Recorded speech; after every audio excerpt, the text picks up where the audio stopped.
દેશના અલગ અલગ રાજ્યોમાં ગુનાઓ આચરતી આંતરરાજ્ય ઈરાની ગેંગના સરદારને ક્રાઇમ બ્રાન્ચે સુરતમાંથી ઝડપી પાડવામાં સફળતા મેળવી છે. સુરત ક્રાઇમ બ્રાન્ચે ટીમ નાસ્તા ફરતા આરોપીઓને અને વિવિધ ગંભીર ગુનાઓમાં સંડોવાયેલા આરોપીઓને ઝડપી પાડવા મેદાની હતી. ત્યારે સુરત ક્રાઇમ બ્રાન્ચની ચેઇન સ્ક્વોડની ટીમે બાતમીના આધારે આંતરરાજ્ય ગુનાખોરીને અંજામ આપનાર કુખ્યાત ઈરાની ગેંગના મુખ્ય એવા મધ્યપ્રદેશના ભોપાલના આબિદ અલી રાજુ રહેમાન ડકેત અસમત અલી ઈરાનીને સુરત આવતા જ ઝડપી પાડ્યો હતો. આ ટોળકી મોડસ ઓપરેન્ડી દ્વારા અનેક ગુનાઓને અંજામ આપતી હતી. ચેઇન સ્નેચિંગ, ઠગાઈ, નકલી પોલીસ અધિકારી સહિત અનેક ગુનાઓ આ ઈરાની ગેંગ દ્વારા કરાતા હોવાનું સામે આવ્યું છે. સુરત ક્રાઇમ બ્રાન્ચ દ્વારા ઓર્ગેનાઇઝ ક્રાઇમ હેઠળ અલગ અલગ જે ઓર્ગેનાઇઝ ક્રાઇમ હોય અને અલગ અલગ રાજ્યોની ગુનેગારો અહીંયા આવી સુરતમાં કોઈ ગંભીર ગુનાને અંજામ આપે એ પહેલાં સુરત ક્રાઇમ બ્રાન્ચના પોલીસ ઇન્સ્પેક્ટર જયન ગોસ્વામી અને એમની ટીમને એક ઇન્ફોર્મેશન મળી હતી કે મધ્યપ્રદેશના ભોપાલનો રહેવાસી આબિદ અલી ઉર્ફે રાજુ ઈરાની, જે ઈરાની ડેરા નામના પ્રખ્યાત વિસ્તારમાં ત્યાંનો મુખ્ય સૂત્રધાર અને ગેંગ લીડર છે, એ સુરતમાં આવ્યો છે. એ બાતમી આધારે એમની ટીમે એને ગઈકાલે દબોચી લેવામાં આવ્યો છે અને જ્યારે આને પકડવામાં આવ્યો પછી ઘણા બધા રહસ્યો એમાંથી ખુલવા પામ્યા છે. રાજુ ઈરાની ઉર્ફે રહેમાન ડકેતના નામથી પણ ત્યાં ભોપાલમાં પ્રખ્યાત છે અને અસંખ્ય ગુનાઓ આચર્યા. 2013-14થી ત્યાં 13-14 વર્ષથી એ ઈરાની ડેરા અમનનગર સોસાયટી છે ત્યાં રહે છે અને અલગ અલગ 6 ગેંગનો મુખ્ય સૂત્રધાર ગેંગ લીડર છે એ અને એનો ભાઈ જાકીર અલી. એક વૈભવી જીવન જીવવાવાળા છે, ખૂબ પૈસા ટકે સુખી માણસ છે, લક્ઝરિયસ કારો, લક્ઝરિયસ બાઇકો, ઘોડા વગેરે રાખે છે.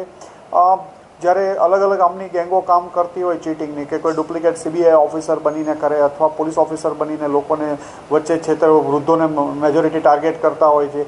એ સિવાય જમીનો ખાલી કરાવવાનું, વેપન સાથે પકડાવવાનું, પછી એ ઉપરાંત ધાર્મિક બાવા સાધુ બનીને એમની પાસેથી વેશ ધારણ કરી લોકોના ઘરેણાં લૂંટી લેવા, મોબાઈલ લૂંટી લેવા, આવા અલગ અલગ એમઓ હેઠળ આમની અલગ અલગ ગેંગો અલગ અલગ રાજ્યોમાં કામ કરે છે. અને આ તમામ ગેંગોનો મુખ્ય સૂત્રધાર કે ગેંગ લીડર કહેવાય એ રાજુ ઈરાની અને એનો ભાઈ જાકીર ઈરાની છે. આ બંને ભાઈઓ જે અલગ અલગ ટીમો જાય એમાં 2 કે 3 માણસો આ એમોથી કામ કરશે, બીજા 2 તરત જ મુદ્દામાલ સગે વગે કરવા માટે ત્યાંથી નીકળી જશે અને એ ત્રીજાને પાસ કરશે. એવી રીતે ગેંગ જ્યારે પકડાશે ઓરિજિનલ તો પણ મુદ્દામાલ એમની પાસેથી ન મળે અને જ્યારે પોલીસ આ લોકોને પકડવા માટે જાય તેઓ બાળકો અને સ્ત્રીઓને આગળ કરી પોલીસ ઉપર હુમલો કરવાનું અને એના મુખ્ય સૂત્રધારો ત્યાંથી ફરાર થઈ જાય. રાજુ ઈરાની અગાઉ 10થી 12 ગુનાઓમાં પકડાઈ ચૂક્યો છે. અત્યારે 6થી વધુ ગુનાઓમાં વોન્ટેડની માહિતી છે. હજી પૂછપરછ ચાલુ છે. એમના વિરુદ્ધ એમનું જે રાજુ ઈરાનીનું 14 રાજ્યોમાં નેટવર્ક ફેલાયેલું છે, 6થી વધુ રાજ્યોમાં વોન્ટેડ છે અને એક રાજ્યમાં ગુનો કરતા નામ ખુલે એટલે ત્યાંથી ભાગી બીજી જગ્યાએ જવાનું. ડિસેમ્બરના લાસ્ટ વીકમાં ભોપાલ પોલીસ દ્વારા 150થી વધુ પોલીસ દ્વારા કોમ્બિંગ કરવામાં આવતા ત્યાં 34થી વધુ પુરુષો, 10થી વધુ મહિલાઓને પકડવામાં આવ્યા.